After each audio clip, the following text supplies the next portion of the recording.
আমাদের নামাজ, আমার রোজা, আমার যাকাত, আমার কুরবানি, আমি বেঁচে আছি, আমি মরে যাব, সব কার জন্য বলেন তো? আল্লাহর জন্য ইনশাআল্লাহ। 27টা মিনিটে নবীজি বক্তব্য দিয়ে শেষ কথা বলেছিলেন, তারাক্তু ফীকুম আমরাইন, আমি তোমাদের জন্য দুইটা জিনিস রেখে গেলাম। লান তাদিল্লু, তাদিল্লু এটা মুজারি, বর্তমান, ভবিষ্যৎ, প্রেজেন্ট, ফিউচার। মুজারের আগে লান আসলে অর্থ হয় কখনোই হবে না। বিশ্বনবী গ্যারান্টি দিচ্ছেন, কারণ নবীজি কোনো কথা বলতেন না যতক্ষণ আল্লাহ তাকে বলতে না বলতেন। ওমা ইয়ানতিকু আনিল হাওয়া ইন হুয়া ইল্লা ওয়াহয়ুন ইউহা। আমার নবী যতক্ষণ পর্যন্ত কোনো কথাই বলে না তোমাদের সামনে, যতক্ষণ জিবরাইল তাকে বলতে না বলে। জিবরাইল ততক্ষণ একটা কথাও পৌঁছায় না যতক্ষণ আমি আল্লাহ তাকে না বলি। সুতরাং নবীজি যে বললেন লান তাদিল্লু, তোমরা পথভ্রষ্ট হবে না, পথ হারাবে না, না খেয়ে থাকবে না, মায়ের খাবে না, লাঞ্ছনা গঞ্জনা অপমান অপদস্থর শিকার হবে না। লান তাদিল্লু মা তামাসসাকতুম বিহিমা কিতাবাল্লাহ ওয়া সুন্নাতু রাসূলিহি, যদি আল্লাহর পাঠানো কিতাব যেটা রেখে গেলাম আর আমার আদর্শ যেটা রাখলাম, শব্দের দিকে খেয়াল করেছেন। কিতাব আল্লাহি বলার পরে আল্লাহর নবী বলেছেন সুন্নাতু রাসূলিহি, আমার রাসূলের যে সুন্নাহ আদর্শ রাখলাম। নবীজিকে বলতে পারতেন না বইলাতুন যে আমার জন্ম বৃত্তান্ত তোমার জন্য রেখে গেলাম, শুধু ওইটা নিয়ে মাতামাতি করবা। মিলাদ নিয়ে আজ যত পাগল আমরা এই তিনটা দেশে দেখতে পাচ্ছি, ভারত, বাংলাদেশ আর পাকিস্তানে, বিশ্বের বহু দেশে ঘুরে আমি এত পাগলামি পাইনি। আপনার তো পাগল হওয়া দরকার, আশিক হওয়া দরকার রাসূলের আদর্শের। কথা বলে না কেন? আপনি পাগল হয়েছেন তার মিলাদ নিয়ে।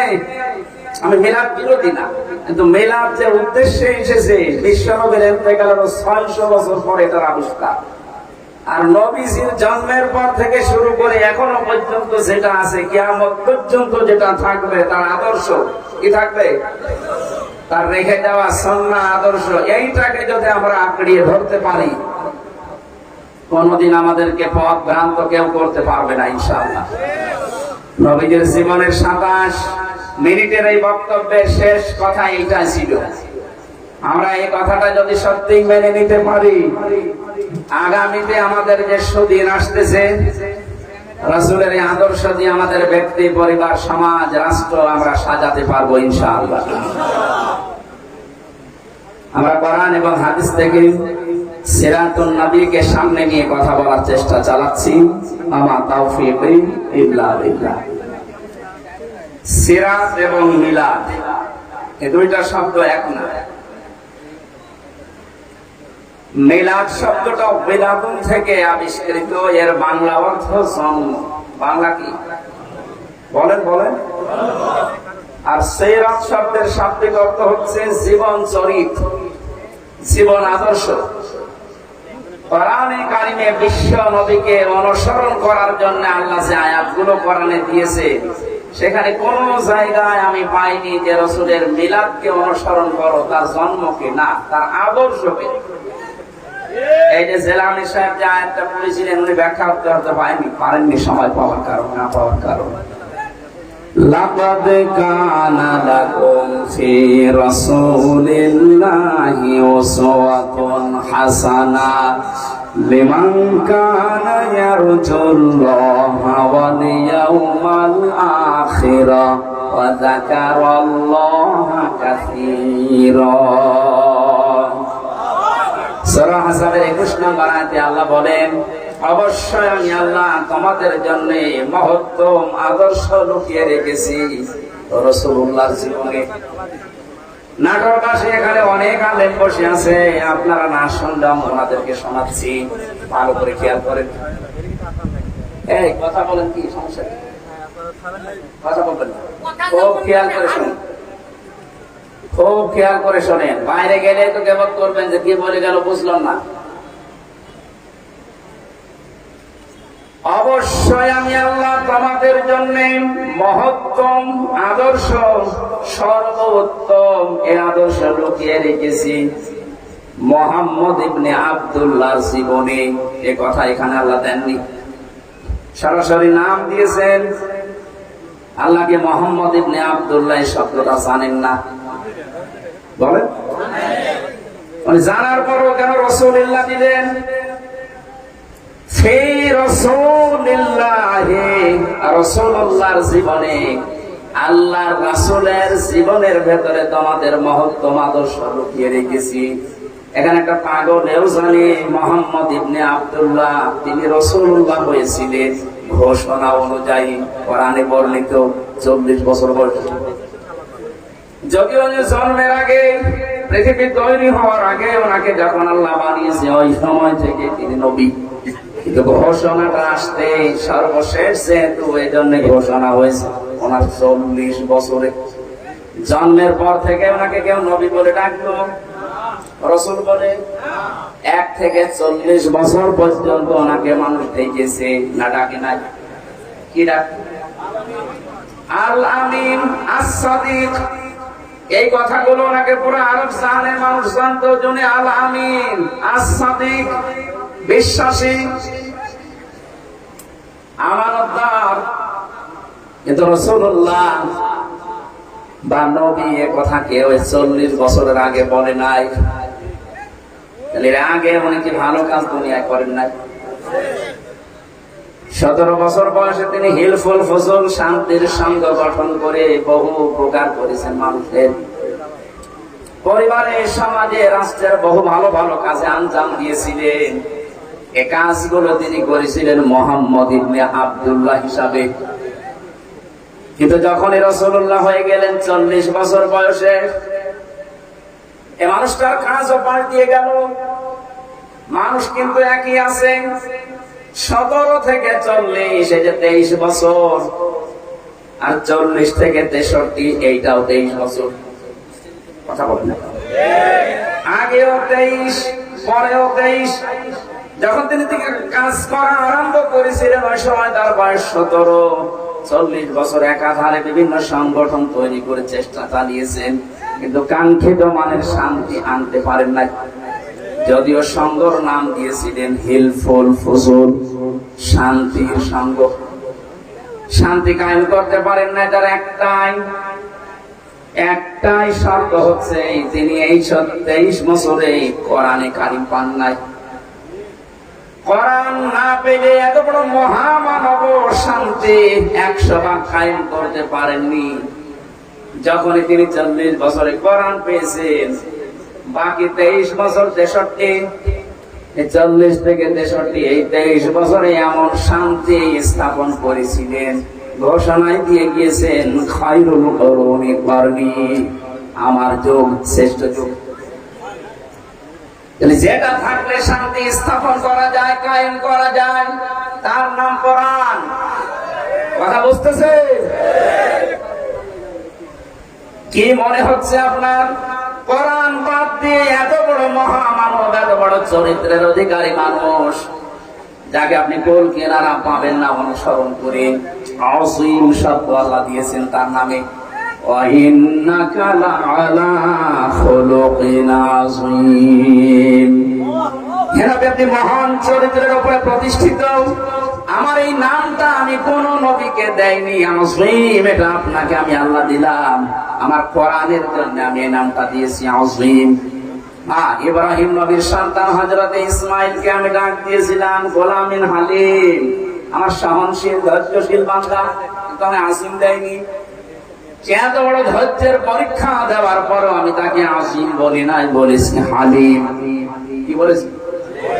তার এক সন্তান ছিল ইসহাক, তাকেও আমি আল্লাহ আযীম বলি নাই, তাকে বলেছিলাম গোলামিন হালিম, আমার জ্ঞানী বান্দা। কিন্তু আপনার চরিত্র এত উপরে, কিয়ামত পর্যন্ত মানুষ শুধু অনুসরণ করে যাবে, কোন কিনারা খুঁজে পাবে না। এই মহামানব, মহান চরিত্রের অধিকারী মানুষ আপনি চিন্তা করে দেখেন, 23টা বছর চেষ্টা চালালেন সংগঠন তৈরি করে, তাও পারেননি। এত বড় মহারথী যদি না পারে, পৃথিবীর আর কে পারবে কোরআন ছাড়া শান্তি স্থাপন করতে? এই জন্য তো 53 বছরে বহু সংগঠন চেষ্টা চালাচ্ছে। কথা বলছেন, বহু দল চেষ্টা করেছে 53 বছরে। কোরআনে কারীম নেই, কোরআনের কর্মসূচি আমরা বাস্তবে দেখতে পাইনি। এজন্য শান্তির পরিবর্তে অশান্তি বেড়ে গেছে। যেহেতু প্রমাণ আমরা পেয়ে গেছি, এখন আর ভুল করব না।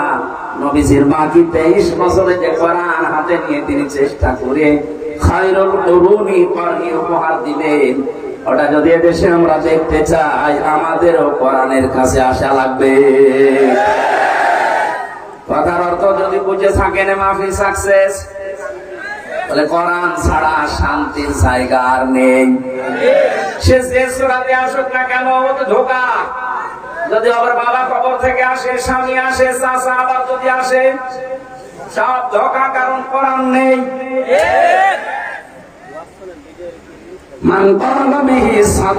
যারা কোরআন দিয়ে কথা বলবে, নবীজি বলেন এরাই কেবল সত্য কথা বলে। বিভিন্ন মঞ্চে আমরা অনেকের ভাষণ শুনি, কোরআন নেই, আর কোরআন যদি বলে ও উল্টা পাল্টা ব্যাখ্যা করে। আমরা কিছু মানুষের কোরআনের আয়াত শুনেছি বলতে, বলে লাকুম দীনুকুম ওয়ালিয়া দীন, রাহুল বুখারী। আয়াত পড়েছে কি কোরআনে, কিসে? আর নাম বলছে কিসে? বুখারী। আয়াত পড়ছে কোরআনে, আর নাম বলছে বুখারী। অথচ কোরআনে কারিমে কত স্পষ্ট ভাবে, ধারালো জোরালো ভাবে আল্লাহ জানিয়েছেন, ওয়ালাউ তাকাওয়ালা আলাইনা বা'দাল আকাবিল লাআখাযনা মিনহু বিল ইয়ামিন সুম্মা লাকাতা'না মিনহুল ওয়াতিন। সূরা হাক্কাতের 44, 45, 46 নম্বর আয়াত। আল্লাহ পাক বলেন, হে নবী, আমার কোরআনের ভেতরে যদি নিজের কোন কথা আমার নামে চালিয়ে দিতেন, যে এইটাও আল্লাহ বলেছে, যেমন উনি বলল লাকুম দীনুকুম ওয়ালিয়া দীন, রাহুল বুখারী, কথা আল্লাহ আর চালাচ্ছে নবীজির নামে। আপনি যদি আমার কোরআনের ভেতরে কোন কথা এরকম বানিয়ে বলেন যে এইটাও আল্লাহর কথা, কি গর্ব জানেন আপনাকে? আমরা ডান হাত চেপে ধরবো, কণ্ঠ নালী কেটে ফেলে দেব না, ঠিক নালে আমরা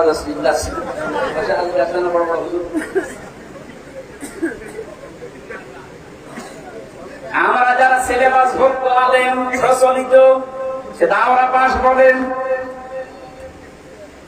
আর কামেল পাস বলেন, অনার্স মাস্টার্স যারা আমরা করি, কোরআনের উপরে প্রচলিত ধারাবাহিক যে সিলেবাস, এই অনুযায়ী আমাদের এইভাবে পড়ানো হয়েছিল। এই জন্য মনে হয় বলছে ঠিক। আল্লাহ বলেন লাখাযনা, একালিফ টান আছে। আমি জেলখানায় থাকতে মাওলানা মামুনুল হক, মাওলানা শাকাওয়াত হোসেন রাজিম, এই দুইজনের সাথে 3টা বছর ছিলাম।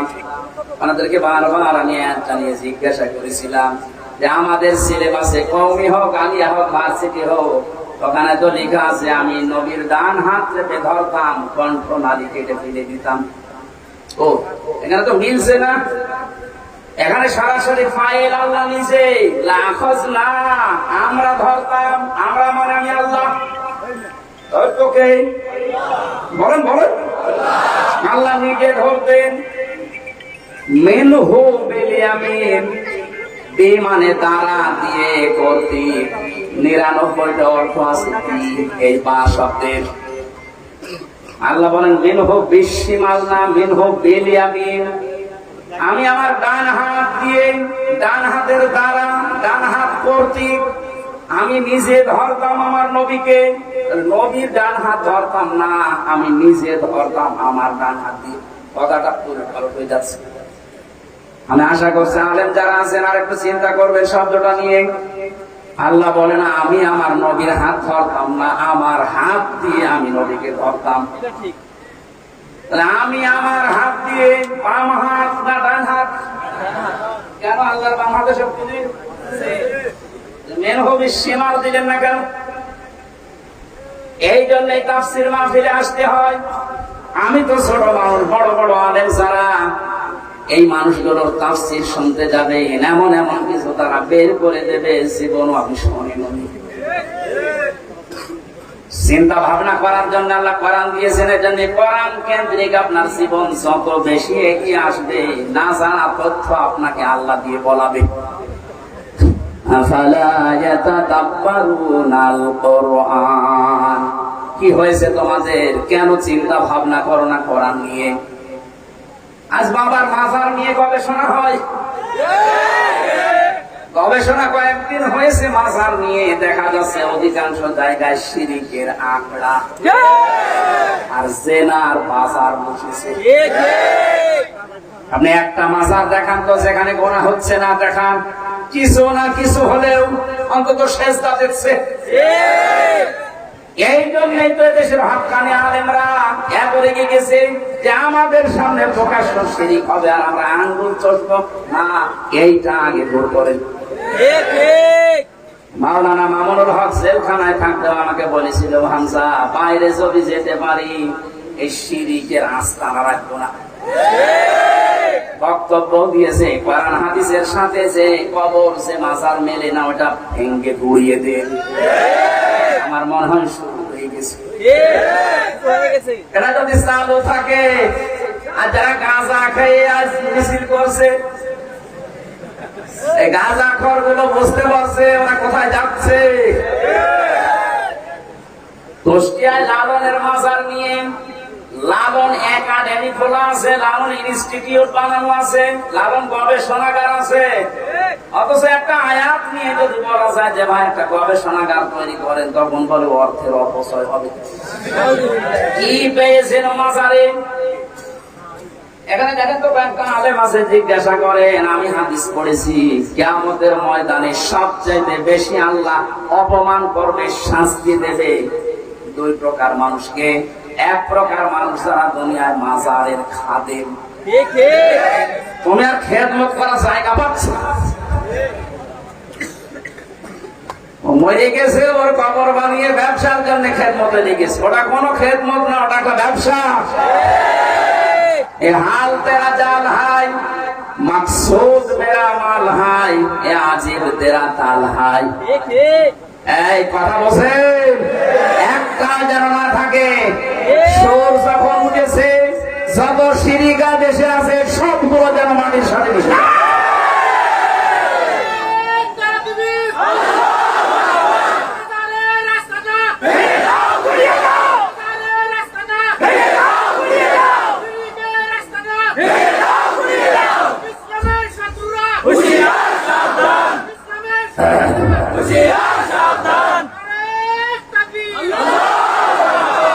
মাজার বলতে কবর, যেটা নবীদের কবর, সাহাবীদের কবর, আল্লাহর ওলিদের কবর আমরা সম্মান ঘিরে রাখি, কোন ইহানত যেন না হয়, অপমান না হয়, অপদস্থ না হয়। তাই বলে সেখানে আপনি সেজদা দেবেন, পুরা হাদিসের বিরুদ্ধে। লা তাত্তাখিযুল কুবুর মাসাজিদা, কবরকে সেজদার জায়গা বানিও না। অধিকাংশ কবর গুলোতে সেজদা দেখছেন, এই জন্য আলেমরা রেগে গেছে। এরা রেগেছিল 16 বছর আগে, কিন্তু কথা বলতে পারে না। তা কথা বলছেন, আমাদের রাগ সেই 16 বছর আগে থেকে, কিন্তু আমরা তো কথা বলতে পারছি না। আমি তো এই ময়দানে এসেছি মনে হয় আজ 16 বছর হয় না, 12 সালের থেকে শুরু। 12 আর 24 কত? 12 বছর। এখনো তো 7 বছর লাগবে। আমার মানে সেই এই ময়দানে আসার আগ থেকে আলেমরা চেষ্টা করেছিল, কিন্তু কি করবে, মুখে তালা লাগা। এটা কয়েকদিন আগে আমার মামলা খারিজ হয়ে গেছে সব। বিচারপতিকে জিজ্ঞাসা মনে করবো যে স্যার এই মামলা তো 3 বছর আপনার হাতে ছিল, তখন তো কিছু বললেন না, এখন বলছেন কোনো মাল নেই, কি দেখে বিচার করবো। উনি এই কথা বলতো যে হুজুর আমার হাত বাঁধা। কি বাধা? হাত যেহেতু এখন খোলা হয়ে গেছে, এদেশের 1628টা চেয়ার আছে, একটা হাত শুধু খোলা ছিল, বাকি 1627টা হাত বাঁধা আছে। এখন ওই হাত করা মানুষ যেহেতু বাঁধিয়ে গেছে, আর ওনার ছেলে যা কথা বলেছে পরশুদিন যে দেশের মানুষ আমার মাকে কুকুরের মতো পাড়িয়ে দিবে, একটা কথা একটা ভালো জিনিসের সাথে তুলনা করতো যে বাঘের মতো দাঁড়িয়ে দিল, দিয়েছে কিসের নাম লিখেছে, আসলে যেভাবে বানিয়েছে নামটা বেশ অ্যাপ্রোপ্রিয়েট হয়েছে। নাটোরবাসী মাজারের বিপক্ষে আমরা না, কিন্তু মাজার নিয়ে কেউ ব্যবসা করতে পারবেন না এই দেশে। দেশের মানুষ এখন জেগে উঠেছে। আপনি তাদের কবরকে এমনিতে ঘিরে রাখবেন, সম্মান দেবেন, জিয়ারত করবেন, দোয়া করবেন, কারণ ওই মানুষটা সবচেয়ে বড় বিপদে আছে। নবীজি বলেন একটা মানুষ যখন কবরে চলে যায়, সমুদ্রের ভেতরে জাহাজ ডুবে গেলে যেমন মানুষ বিপদে থাকে, ওই রকম বিপদে আছে। সে নিজেই বিপদে আছে, আপনি কেন তার কাছে যাচ্ছেন? আর তার জন্য দোয়া করেন, আল্লাহ যেন তাকে শান্তি দেয়। গবেষণা করার জন্য আল্লাহর কোরআন, এর বিপরীতে কিছু নেই। যত চিন্তা ভাবনা করবেন কোন শব্দ নিয়ে, দেখবেন না জানা তথ্য আপনাকে আল্লাহ দিচ্ছেন। এখানে যে লাখাজনা মিনহু বিল-ইয়ামিন আল্লাহ দিলেন, তাহলে এতদিন পর্যন্ত আমাদের সিলেবাসে আমরা যা দেখেছি একটু খেয়াল করে পড়লে এটা হতো না। আল্লাহ বলেন আমি নিজে আমার ডান হাত দিয়ে ধরতাম। কেন? আল্লাহর বাম হাতেও শক্তি আছে, ডান হাতের নাম দিলেন। আমরা সচরাচর যে উদাহরণ দিলে বুঝি ভালো, আল্লাহ ওই উদাহরণ সেট করেন ওইটা বোঝানোর জন্য। এটা আমাদের জীবনের সম্পর্ক যেহেতু সময়ের সাথে, এই জন্য জীবন সম্পর্কে কোন তথ্য দেওয়ার জন্য আল্লাহ কিন্তু দিয়েছেন সময়ের কসম। ওয়ালা আসরি ইন্নাল ইনসানা লাফি খুসর। আল্লাহ বলেন সময়ের কসম, কারণ এখানে আল্লাহ মানুষের জীবন সংক্রান্ত বিষয়গুলো আল্লাহ উল্লেখ করছেন। এ পৃথিবীতে সময় আছে বলে আমি আছি, সময় না থাকলে আমার কোনো দাম নেই। হামজাকে কেউ হামজাও বলবে না, বলবে লাশ। আমার আসল পুঁজি কি? সময়। বলেন বলেন, আমার আসল পুঁজি কি? এটা এই জিনিসের কসম দিয়েছেন আল্লাহ, ওয়ালা আসরি, সময়ের কসম। আমরা যেহেতু বুঝি যে কোন জিনিস ধরতে হলে বাম হাতের চাইতে ডান হাত দিয়ে ধরলে শক্ত ভাবে ধরা যায়, মজবুত ভাবে ধরা যায়, এই জন্য আল্লাহ বাম হাতের নামটা দেয়নি, দিয়েছে ডান হাতের নাম। যদিও আল্লাহর দুই হাতের শক্তি, আমরা বুঝি যেটা ওটা আল্লাহ ব্যবহার করলেন। যে আমি আমার ডান হাত দিয়ে নদীকে চেপে ধরলাম, আমার ডান হাত দিয়ে ধরলে নরমালে মানুষ ধরে না, ঢিলা ঢালা ধরে না, শক্ত করে মজবুত ভাবে ধরতাম। লাখাজনা মিনহু বিল-ইয়ামিন সুম্মা লাকাতানা মিনহুল ওয়াতিন। শুধু ধরতাম না, যেটা দিয়ে কথা বলে নবীজি তার এই কণ্ঠ নালী আমি কেটে ফেলে দিতাম। ফামা মিনকুম মিন আহাদিন আনহু হাজিসিন। আরে ব্যাপারে তাকে বাঁচাতে আমাকে কেউ রুখতে পারতো না। কত বড় কঠিন ভয়ঙ্কর তথ্য আল্লাহ দিলেন যে আমার কোরআনে এমন কোন কথা নবী পর্যন্ত বলে ছাড় পেত না। সেখানে অনেক মানুষ আল্লাহর কোরআনের কথা বুখারী শরীফ বলে চালিয়ে যায়, তার কিছু হয় না। কথা বলেন না কেন? এই জন্য যারা কোরআন বাদ দিয়ে কথা বলবে, কোরআনে কারিমের তথ্য বাদ দিয়ে যারা কথা বলবে, ওদের কথার ভেতরে ভেজাল থাকার সম্ভাবনা নেই। আরো জোরে বলেন, মান ক্বালা বিহি সাদাকা। যারা কোরআন দিয়ে কথা বলে এরা সত্য কথা বলে, কারণ এই কথায় বিশ্বাস করা যায়। কথা বলে না কেন? কোরআনের বাইরে কোন কথা বললে আমরা বিশ্বাস করি না, কারণ ওর ভেতরে ওর দুর্বিসংগতি আছে। আল্লাহ যেহেতু কোন পক্ষপাতিত্ব করেন, বলেন বলেন,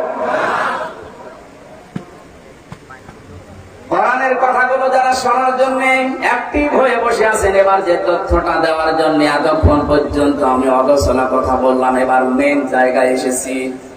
বিশ্ব নবী মুহাম্মদ রাসূলুল্লাহ সিরাত সওরাত তার আদর্শকে গ্রহণ করার জন্য আল্লাহ পাক অর্ডার দিয়েছেন 40 থেকে 63। আপনি যদি 1 থেকে 40 বছর পর্যন্ত তাকে অনুসরণ না করেন জাহান্নামে যাবেন। আমি পাইনি, কেউ যদি পেয়ে থাকেন তথ্য আমাকে দিন। কিন্তু 40 থেকে 90 হয়েছিলেন ওই সময় থেকে, অনেকে জন্মের পর থেকেই নবী হয়েছিলেন। এটা কিন্তু অনেকে কাটছাট করে ছড়াবে যে আমি রামজা নবীকে নবী মানে না। আমি কি এটা বলছি? উনি 1 থেকে 40 বছর পর্যন্ত ঘোষণা হয়নি যে উনি নবী। আরবে কেউ বলতো না, হ্যাঁ ওনাকে মোহাম্মদ ইবনে আব্দুল্লাহ বলতো। সুতরাং 1 থেকে 40 বছর পর্যন্ত ওনার কোন শত্রু ছিল না, কেউ বাধাও দেয়নি। অথচ ভালো কাজ কিন্তু এই বছরই করেছে। কারো ঘর পড়ে গেলে ঘর বানিয়ে দিত, কারো মেয়ের বিয়ে না হলে টাকা পয়সা কালেকশন করে মেয়ের বিয়ে দিয়ে দিত, ছেলে মেয়ে লেখাপড়া করতে পারে না টাকা পয়সা তুলে সেখানে সাহায্য করতো। এই কথাগুলো আমরা সিরাতে পড়েছি, কথা বলে না কেন? তাহলে ভালো ভালো কাজ করতে গিয়ে পুরো আরব জানে ওনার কোন শত্রু ছিল? বলেন বলেন। কেউ তেড়ে এসেছে, কেউ দাঁত ভেঙে দিয়েছে। অথচ 40 বছরের যেই দিন নবী হয়েছেন ওই দিনের দিকে তাকান। জীবনে একটু খেয়াল করে পড়তে পারেন না কোন বিষয়ে পড়লে? আমরা তো গরু ছাগল না যে আন্দাজে পড়বো, আমরা চিন্তা ভাবনা করে পড়বো। নামের আগে মানুষ আমাদেরকে আলেম লিখে দেয়, এমনি দেয়। হেরা গুহায় তিনি 40 বছর বয়সে সেই দিন প্রথম জিবরাইল এসে বলেছেন ইকরা। তিনি বলেছেন মা নাবি কারি, আমি পড়তে পারি না।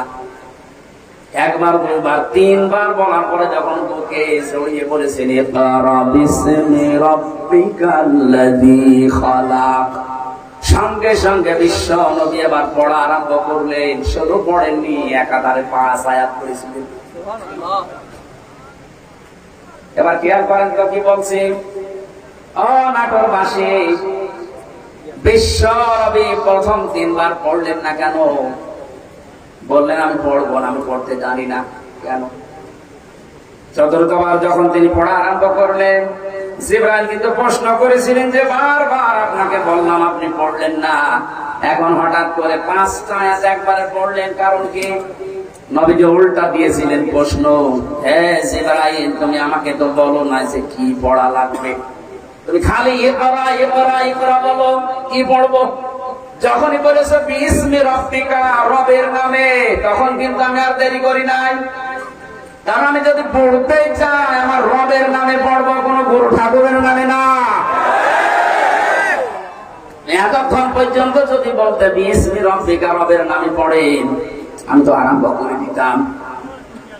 আমার প্রত্যেকটি পদক্ষেপ যেহেতু আমার উম্মতের জন্য শিক্ষা, কিয়ামত পর্যন্ত আমার উম্মত যারা দুনিয়ায় আসবে তারা যেন রব ছাড়া কারো নামে না পড়ে। নবীর উম্মতেরা 96% মুসলমান এই দেশে আমরা নবীর উম্মত বলে দাবি করছি, অথচ 16 বছরের শিক্ষা ব্যবস্থা কোথায় নামিয়েছে? রবের নামে যে পড়াশোনা ছিল সেগুলো কিনে দিয়েছে, আরো চেষ্টা চালাচ্ছিল। আল্লাহ দয়া করে যদি আমাদেরকে স্বাধীনতা না দিত, আমার মনে হয় যা অবস্থা শুরু হয়েছিল। কয়েকদিন আগে দেখলাম সুনামগঞ্জে ইসলাম শিক্ষা পড়াচ্ছে একটা হিন্দু স্যার। আপনি চিন্তা করতে পারেন কোথায় শিক্ষা নিয়েছে? মুসলমানদের 96% এই দেশে বসবাস, মুসলমানদের ছেলে মেয়েরা সব সামনে, আর ইসলাম শিক্ষা পড়াচ্ছে একটা হিন্দু টিচার।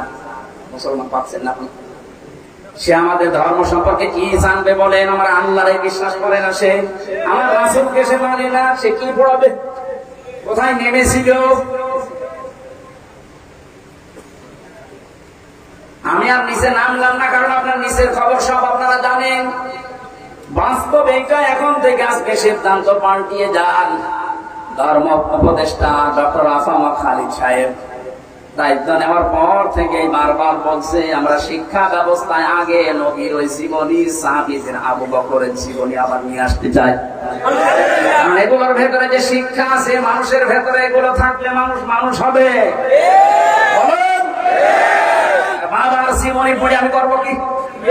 কারণ বাবার জীবনী আমার কাছে পরিষ্কার না, সে ছোটবেলায় কি করেছিল আমি জানি না। কথা বলেন না,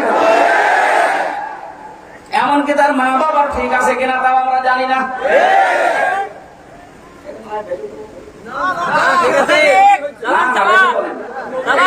আমি কিছুক্ষণ আগে পড়ে আসলাম আমার ফাঁসি চাই, বীর মুক্তিযোদ্ধা মতিয়ার রহমান আপনি পড়ে যাবেন। লোকটা নিজে নিজের ফাঁসি চাচ্ছে এমনি।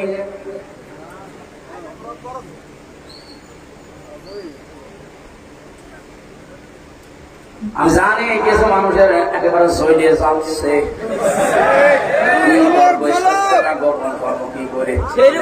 একটা মানুষ কি করে বলতে পারে যে আমার ফাঁসি চাই? কি দেখিয়েছে তাহলে বলেন? ওরা দেখলাম বইয়ের ভেতরে একেবারে মনে হচ্ছে দেখে দেখে পড়ছি। যদি রাগ হয় একটু বইটা পড়ে নিয়ে, রাগ এমনি মাটি হয়ে যাবে। পৃথিবীর কোন মানুষের জীবনী দিয়ে আপনার জীবন পাল্টাবে না যতক্ষণ পর্যন্ত আপনার সামনে মুহাম্মদ রাসূলুল্লাহর জীবনী না আসবে। কারণ এটা মহত্তম আদর্শ। হ্যাঁ, কাদের জন্য এটা? সবার জন্য না। এবার আসেন তো নাটোরে এই প্রকার মানুষ আছে কিনা? আমি বলবো তো আগে। এদের পরবর্তীতে আল্লাহ তিনটা কথা লাগিয়েছেন, যাদের ভেতরে এই তিনটা গুণ পাওয়া যাবে তাদের জন্যই বিশ্ব নবী হবেন আদর্শ। এক নম্বরে লিমান কানা ইয়ারজুল্লাহ,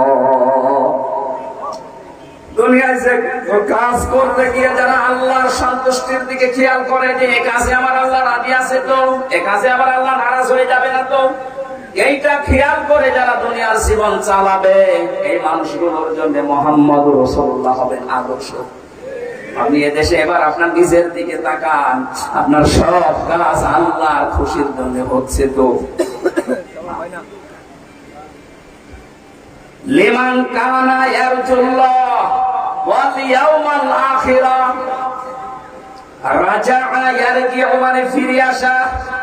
যে মানুষগুলো সব কিছু আল্লাহর সন্তুষ্টির জন্য, আল্লাহকে দেখানোর জন্য করে, আল্লাহর দিকে ফিরে আসে, দুই নম্বরে কিয়ামতে জবাব দিতে হবে, এই টেন্ডেন্সি তাদের তৈরি হচ্ছে। গত বর্ষদিন ছিলাম যশোরের বেনাপোল, প্রধান অতিথি ছিলেন বাংলাদেশ জামাত ইসলামীর একজন কেন্দ্রীয় নেতা মাওলানা আজিজুর রহমান। এলাকার মানুষকে আমি গোপনে গোপনে যতগুলো মানুষ ধরেছিলাম, লোকজন প্রত্যেক কি ওখানে সমস্যা,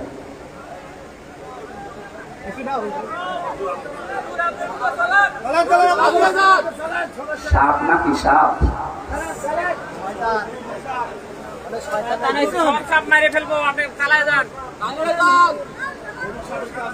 সুবহানাল্লাহ আলহামদুলিল্লাহ লা ইলাহা ইল্লাল্লাহ, সুবহানাল্লাহ আলহামদুলিল্লাহ লা ইলাহা ইল্লাল্লাহ, লা ইলাহা ইল্লাল্লাহ।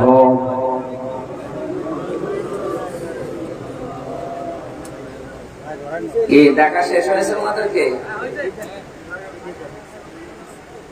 ওদের ওই কথা কাটাকাটি চলছে, ওইটা যদি দেখতে ভালো লাগে, মনে চায় যে মাহফিলের পরে 10 মিনিট সময় দেবো, দেখে পারি।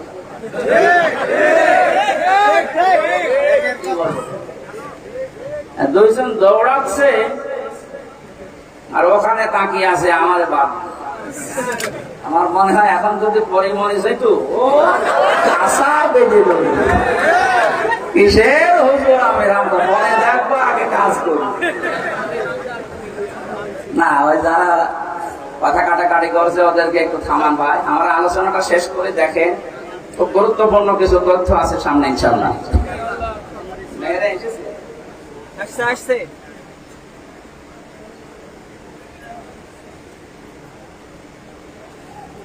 দুই নম্বরে ওনার কথা বলছিলাম এই কারণে যে ইয়ারজুল্লাহ ওয়াল ইয়াউমাল আখিরা, কিয়ামতে জবাব দেওয়া লাগবে আল্লাহর দরবারে। বিশ্বাসটা যার ভেতরে আসবে বেশি, তার জন্য মুহাম্মদ রাসূলুল্লাহ হবেন আদর্শ। উনি একটা চাকরি করেন কলেজে, যে কয়দিন ক্লাস নিতে পারে না, শুনলাম এই মানুষটা ওই কয়দিনের বেতন সরকারের খাতায় ফেরত দিয়েছে। জিজ্ঞাসা করলাম কেন এমন করে? ওনার ভেতরে এই ভয়, না জানি ওই টাকা যদি নিয়ে আমি খাবার খাই, দুনিয়ায় আমার রক্ত বস্তু যেটা তৈরি হবে, ওটা কিয়ামতে আল্লাহ জাহান্নামে জ্বালাবে। কিয়ামতের এই বিশ্বাস যদি মানুষের ভেতরে তৈরি হয়, সে কোটি কোটি টাকা আত্মসাৎ করতে পারবে? বলুন। এই দরবেশ বাবার ভেতরে এই বিশ্বাসটা ছিল না, এজন্য এত বড় দাড়ি নিয়েও এত টাকা আত্মসাৎ করিস। যাদের ভেতরে এটা তৈরি হবে তাদের জন্য নবী আদর্শ। যাদের ভেতরে এটা তৈরি হবে না যে জবাব দেওয়া লাগবে, তার দাড়ি বড় হতে পারে, জব্বা বড় হতে পারে, পাগড়ি বড় হতে পারে, 24 ঘন্টা নামাজে থাকতে পারে, কিন্তু ওর আদর্শ রাসূলুল্লাহ এখনো হয়নি। আর নবীজি যদি কারো আদর্শ না হয়, আপনার কি মনে হয় ওকে জান্নাত পাওয়ার কথা? তাদের জীবনে সবচাইতে বেশি আলোচনা হবে আল্লাহর। কার? আরো জোরে বলেন। সবচাইতে বেশি আলোচনা হবে তাদের জীবনে আল্লাহর। আমরা এই বাস্তবতা দেখেছি এই 16 বছরে, আল্লাহর আলোচনার চাইতে বিভিন্ন মানুষের আলোচনা আমরা বেশি শুনি। মুসলিম যে কয়টা দেশে ঘুরলাম, বিশ্ব রোডের পাশে পাশে দেখলাম লা ইলাহা ইল্লাল্লাহ, সুবহানাল্লাহ, আস্তাগফিরুল্লাহ, লা হাওলা ওয়ালা কুওয়াতা। মানুষ গাড়ি চালাতে যায়, ওদিকে মুখ চাই, চোখ যায়, একবার পড়ে নেয় লা ইলাহা ইল্লাল্লাহ। আর আমাদেরও থাকে এমন বাবার ছবি টাঙিয়ে রেখেছে, দেখলেই মনে হয় আল্লাহর ওলি। আল্লাহর কথা মনে পড়ে, বলেন এগুলো ঠিক হয়। যাদের জীবনে আল্লাহর আলোচনা বেশি স্থান পায় না, এই যে কাশি র দিয়েছেন আল্লাহ, এই মানুষগুলোর জন্য বিশ্বনবী আদর্শ হবেন না। যাদের জীবনে সবচেয়ে বেশি বেশি আল্লাহর কথা স্মরণ হয়, আল্লাহর জিকির হয়, আল্লাহর আলোচনা বেশি হয়, এদের জন্যই বিশ্বনবী হবেন দুনিয়ায় আদর্শ। নবীজি ওখান থেকে ফিরে আসলেন, খাদিজাকে ডাক দিয়ে বললেন, সাম্মিলুনি সাম্মিলুনি ইয়া খাদিজা, ও খাদিজা আমাকে ঢেকে দাও, আমি ভয় পেয়েছি। হ্যাঁ পৃথিবীর মানুষ এবার খেয়াল করেন, ওই সময় হযরতে খাদিজাতুল কুবরার 15 বছর সংসার হয়ে গেছে।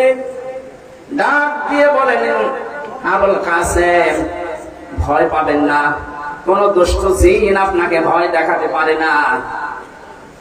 আপনি আমার ভাই নরওয়ারাকা ইবনে নাওফেলের কাছে চলেন, আপনি কখনো ভয় পাবেন না, কারণ আপনাকে আমি 5টা গ্যারান্টি দিতে পারি। 1 নম্বরে আপনি কোনদিন আত্মীয়তার সম্পর্ক নষ্ট করেন না, এর সম্পর্কগুলো সব ঠিক রাখেন। এখান থেকে একটা শিক্ষা পাওয়া যায়, পৃথিবীতে যারা আত্মীয়তার সম্পর্কগুলো ঠিক রাখবে তাদেরকে আল্লাহ পাক নিজে পাহারা দেবে, তারা ভয় পাবে না। যারা বোনের সম্পদ, ভাইয়ের সম্পদ ফাঁকি দেন, চাচার সম্পদ, ফুফুর সম্পদ জোর করে লিখে নেন, তাদের মনের ভেতরে একটা অজানা ভয়, না জানি কখন কে কোন কথা বলে ফেলে। এটা তো দুনিয়ার ভয়, আখিরাতের আর একটা ভয় আল্লাহ তৈরি করে দেবেন। একবার মাহফিল থেকে কোথা থেকে আসার সময় দেখি রাস্তায় গাড়ি আমার থামিয়ে দিল পুলিশে।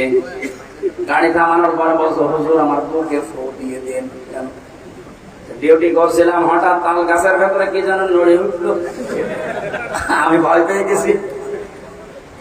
তাল গাছের ভেতরে বাদুর ইঁদুর নড়ে ওঠে, আর ভয় পায়। ভয় তো পাবে, কারণ ও তো মানুষকে ঠকিয়েছে।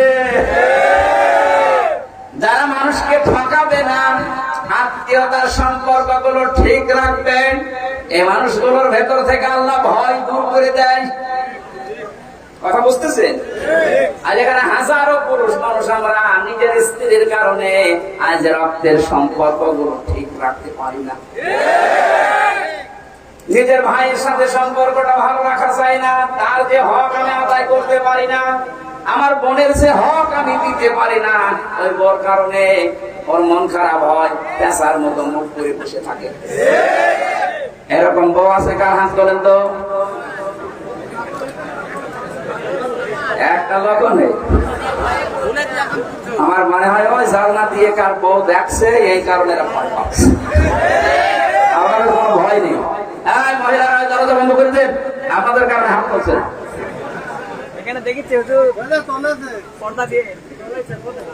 আমি হাসির জন্য বলি না, এটা বাস্তব। নবীজি বলেন, কোন স্ত্রী যদি চায় যে আমার স্বামী বেশি দিন দুনিয়ায় বেঁচে থাক, তার হায়াত বেড়ে যাক, তার সম্পদ বেড়ে যাক, তার সম্মান বেড়ে যাক, সে যেন আত্মীয়তার সম্পর্কগুলো ঠিক রাখার জন্য স্বামীকে তাকিদ দেয়। এরকম বহু দেশে কম না? আমার মনে হয় জরিপে 100 জনের 98 জনই ফেল। কথা বলে না কেন? রাসূলের স্ত্রী সাক্ষী দিচ্ছে, হ্যাঁ নবী, আপনি ভয় পাবেন না, আপনি জীবনে আত্মীয়তার সম্পর্ক তো নষ্ট করেন না। আজ নিজের স্ত্রী, সন্তান, মেয়ে, ছেলে এদেরকে সুখে রাখার জন্য ভাইয়ের জমি ফাঁকি দিলেন, বোনের জমি ফাঁকি দিয়ে মেরে দিলেন। অথচ এই মানুষগুলো যে পাপটা হয়ে গেল, এই পাপের বোঝা ওরা কেউ নেবে না, সব আপনাকে বহন করা লাগবে। কামাই করছে আমাদের সুখের জন্য, কিন্তু পাপের ভাগ শুধু আপনার নিজের জন্য। এইরকম পাগল দুনিয়ায় আমরা আছি। পাগলামি আমরা আর করবো না। বউ যদি না থাকে, না থাক, আর একটা বিয়ে করবো, আমরা রাজি আছি। তারপর আমার আখেরাত যেন নষ্ট হয়ে না যায়। যে বর কারণে আমার ভাইয়ের সাথে, বোনের সাথে, চাচার সাথে, ফুফুর সাথে হক আদায় করা যায় না, ওই বউ আমার দুনিয়া আখেরাত ধ্বংস করার জন্য এসেছে। একেবারে আল্লাহর দিকে তাকিয়ে বলে তো এরকম বউ আছে কি? দেখি তো, হাত করেন, আমি একটু দেখে দোয়া করি।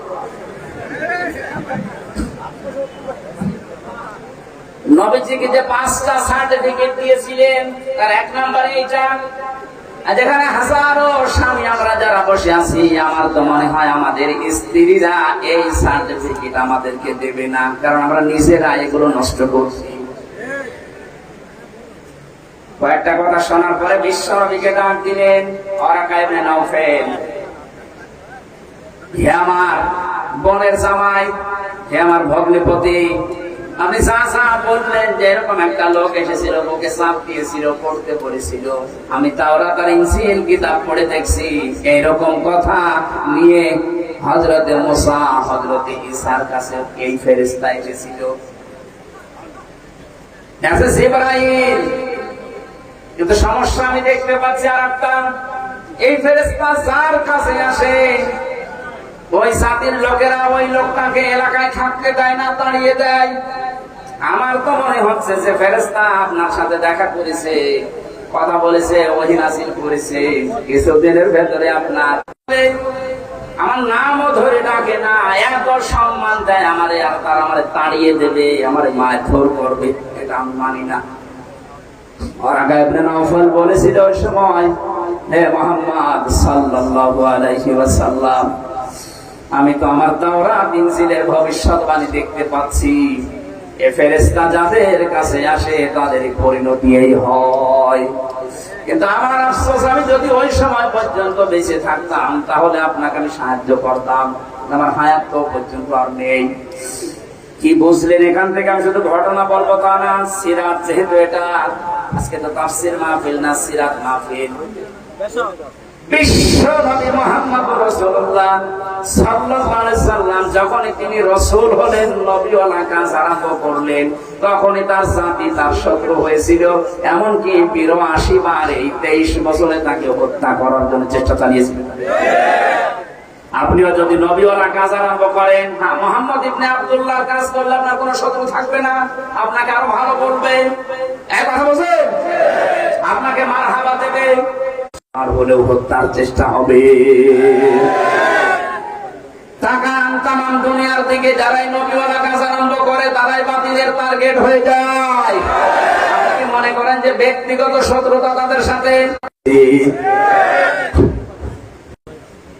এখানে রাসূলুল্লাহর মিলাদ আর সিরাত এক জিনিস না। আর যারা মিলাদ নিয়ে পাগল, আমি পাগল হতে নিষেধ করছি না, কিন্তু শুধু মিলাদ নিয়ে যদি আপনি আনন্দ করেন, মাস তুমি আপনি জাহান্নামে যাবেন। এটা আমি বানালাম।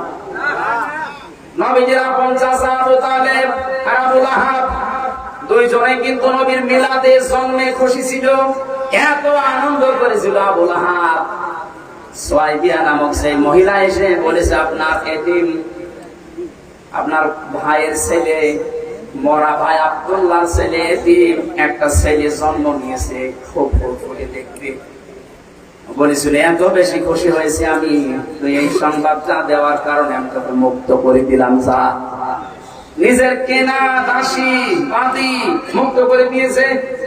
আপনি তো এত বড় কাজ করতে পারেন না, আপনি শুধু মিলাদে জিলাপি আর খেসুড়ি খেয়ে আনন্দে আছেন। আর এই লোকটা বিশ্বাস করতো না আল্লাহ একজন আছে, রাসূল উনি বিশ্বাস করতো না, কিন্তু এই কাজটা করেছিল নবীর সামনে খুশি হয়ে নিজের বাড়ির কেনা বাদি পর্যন্ত আসাদ করে দিয়েছিল। কিন্তু আল্লাহ এই কাজটা নষ্ট করেননি, মিলাদের এই কাজটা আল্লাহ নষ্ট করেননি। কিয়ামত পর্যন্ত এই আবু লাহাব এই দুইটা আঙ্গুল মুখের ভেতরে দিয়ে শুধু চষবে, একটা আনন্দ পাবে, সুখ পাবে, শান্তি পাবে। আবু তালেবের কথা জানি, সেও কিন্তু নবীর মিলাদে জন্মে খুশি হয়েছিল। বিশ্ব নবী যখন তাকে বলেছিলেন ইয়া আম্মি আবি তালিব লা ইলাহা ইল্লাল্লাহ হাজ্জুল লাকা ইনদাল্লাহি ইয়াউমাল কিয়ামাহ, রাহুল বুখারী, হে চাচা আপনি শুধু আস্তে করে আমাকে বলেন যে লা ইলাহা ইল্লাল্লাহ, মুহাম্মদুর রাসূলুল্লাহ বলা লাগবে না, শুধু আল্লাহর একত্ববাদের ঘোষণাটা দিন, আপনাকে আমি ঝগড়া করে কিয়ামতে জান্নাতে পৌঁছিয়ে দেব। লোকটা পড়ে নাই, নবীর মিলাদে খুশি, কিন্তু সিরাত পেয়ে, তার আদর্শ পেয়ে, তার রাসূলুল্লাহর যে গ্যারান্টি তিনি যে নবী রাসূল, এইটা পেয়েও খুশি না। ও বলেছিল হাদিসা তোমাকে ভালোবাসি, কিন্তু তোমার এই নবুয়ত আমি মানতে পারলাম না, কারণ মানলে মানুষ আমাকে কাপুরুষ বলবে, ভীরু বলবে, তুমি আমারে মাফ করে দিও। কি বুঝলেন আপনি এখান থেকে? এই লোকটা দুইজন চাচা, আপন চাচায় দুইজন, এরা রাসূলকে ভালোবেসেছিল তার মিলাদে, কিসে? জন্মে, কিন্তু তারা আদর্শ মানতে পারে না, এই জন্য দুইজনই জাহান্নামী। এই লোকটার পায়ের নিচে শুধু জাহান্নামের দুইটা ফিতা আল্লাহ লাগিয়ে দেবে, চটি পরিয়ে দেবে, দুইটা মাথার মগজ পর্যন্ত ফুটবে। সিরাতের কিতাবে পেয়েছি তার পায়ে কেন আল্লাহ দেবে? মুখে, গালে, এই সমস্ত মাথায়, পিঠে, হাতে আগুন লাগবে না কেন? খালি এক জায়গায় আগুন লাগাবে। জবাব হচ্ছে এই লোকটা সে ছোটবেলা থেকে শুরু করে নবীকে কোলে নিয়ে, কাঁধে নিয়ে, পিঠে নিয়ে, মুখে নিয়ে, সোমা দিয়ে, বুকের উপরে নিয়ে সারা জীবন নবীকে ভালোবেসেছে, আদর করেছে, কিন্তু কোনোদিন পায়ের কাছে রাখে নাই। এই যে পায়ের কাছে রাখে নাই, পায়ের সাথে নবীর শরীর লাগে নাই, বাকি ওরা শরীর নবীর শরীরের সাথে, জান্নাতি শরীরের সাথে স্পর্শ হয়েছিল।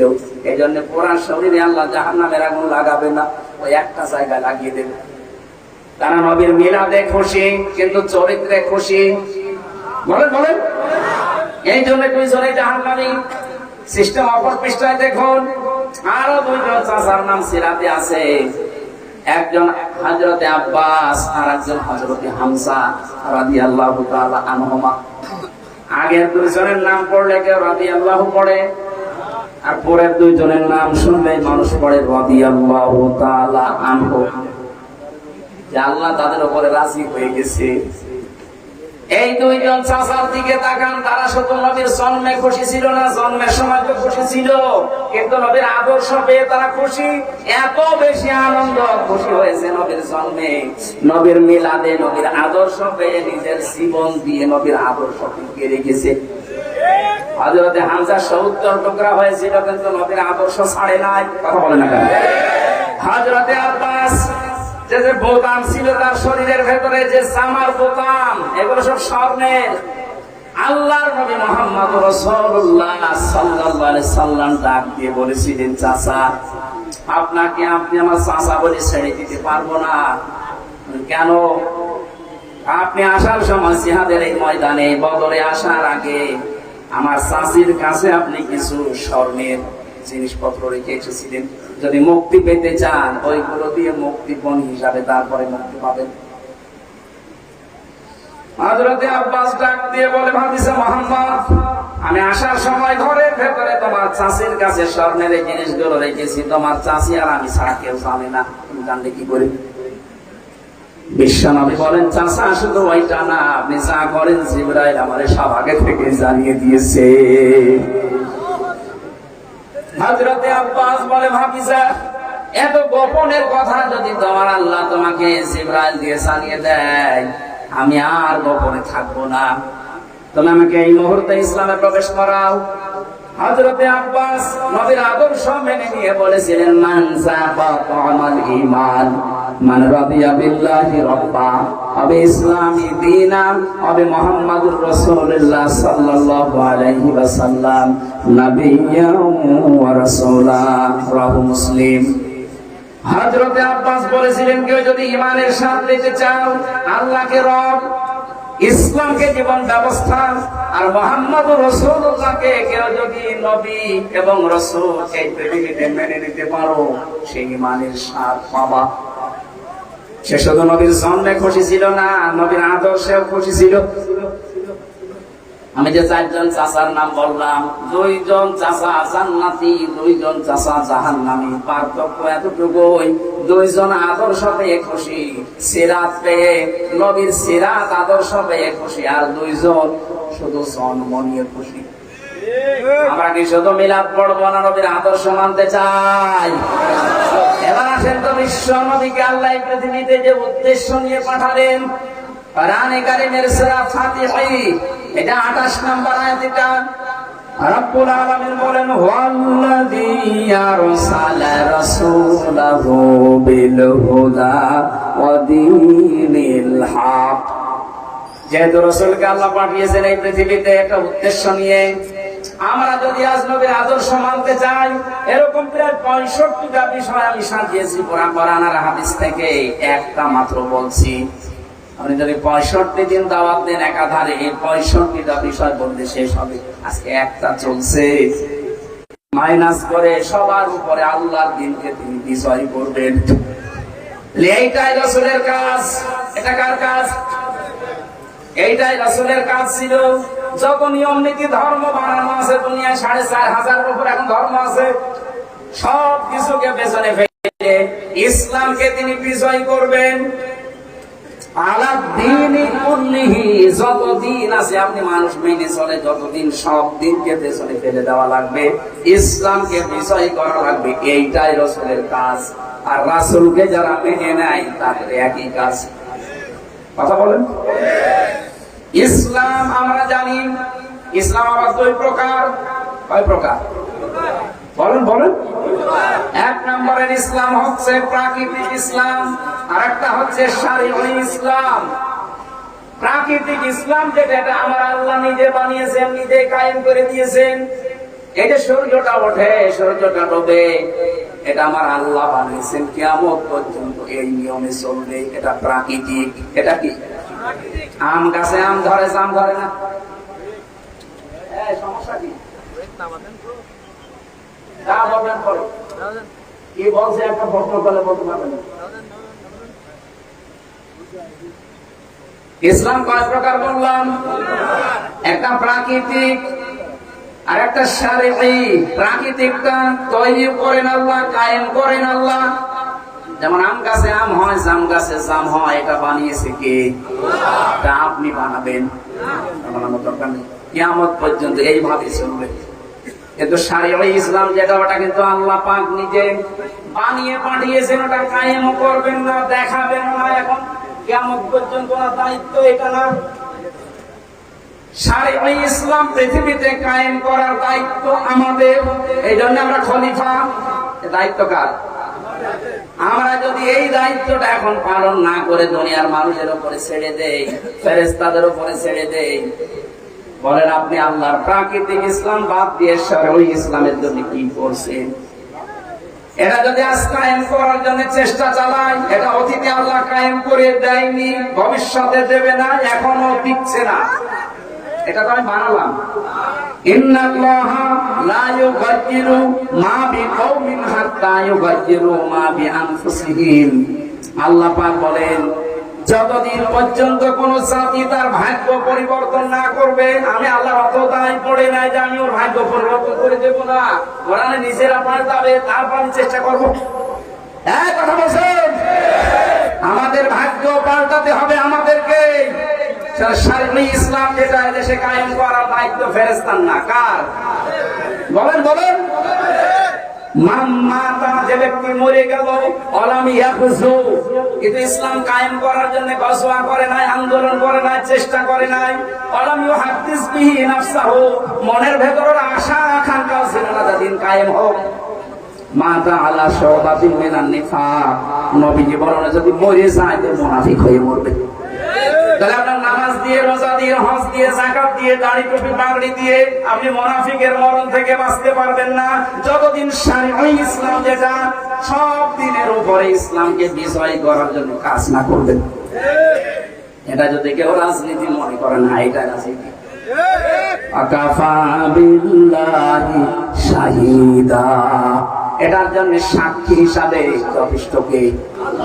আপনি কেউ যদি দুনিয়ায় কাজ না করে, আমার আল্লাহ বলেন আমি নিজেই যথেষ্ট। নবীকে আমি এটা পাঠিয়েছি করার জন্য, নবী সেটা করবে যত বাধা আসুক। আর নবীর উম্মত যারা দাবি করছে তাদের এই একই কাজ। আল্লাহ আমাদেরকে সিরাতের এই অনুষ্ঠানে আপনি লিখে দিয়েছেন সিরাতুন নবী সাল্লাল্লাহু আলাইহি ওয়াসাল্লাম মাহফিল। ওনাকে যে উদ্দেশ্য নিয়ে আল্লাহ পাঠিয়েছে ওই উদ্দেশ্যে আপনি সামনে এগিয়ে আসবেন। শুধু মিলাদ পড়ে জিলাপি আর খিচুড়ি খাওয়া না, নবীর চাচা হামজার মতো জীবনের কলিজা দিয়ে হলেও তার আদর্শ মানা লাগবে। আল্লাহ তুমি আমাকে সহ যারা শুনলাম নবীদের এই উদ্দেশ্যকে সামনে নিয়ে আসার তৌফিক দান করো, আমিন। আল্লাহুম্মা আমিন। রব্বানা যালামনা আনফুসানা